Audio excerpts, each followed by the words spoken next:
నోసుకున్నది.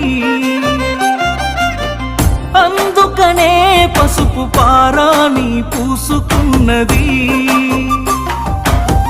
వెళుతున్నా చివరిసారి కల్లార చూసుకో. బతికున్నా ఇక ఏ బంధం కాదని అనుకో. పువ్వులు అల్లిన కారులోనా నవ్వులు తీస్తున్న ఊరికేనా. గుండెంతో నొప్పితో నిండుకున్నా కన్నోళ్ళ పరువు కాపాడుతున్నా. నిన్ను పొందే అదృష్టం లేదురా, వచ్చే జన్మకైనా నీదానైపోతారా. బాగుండాలమ్మా నువ్వు ఎవరితో ఉన్నా.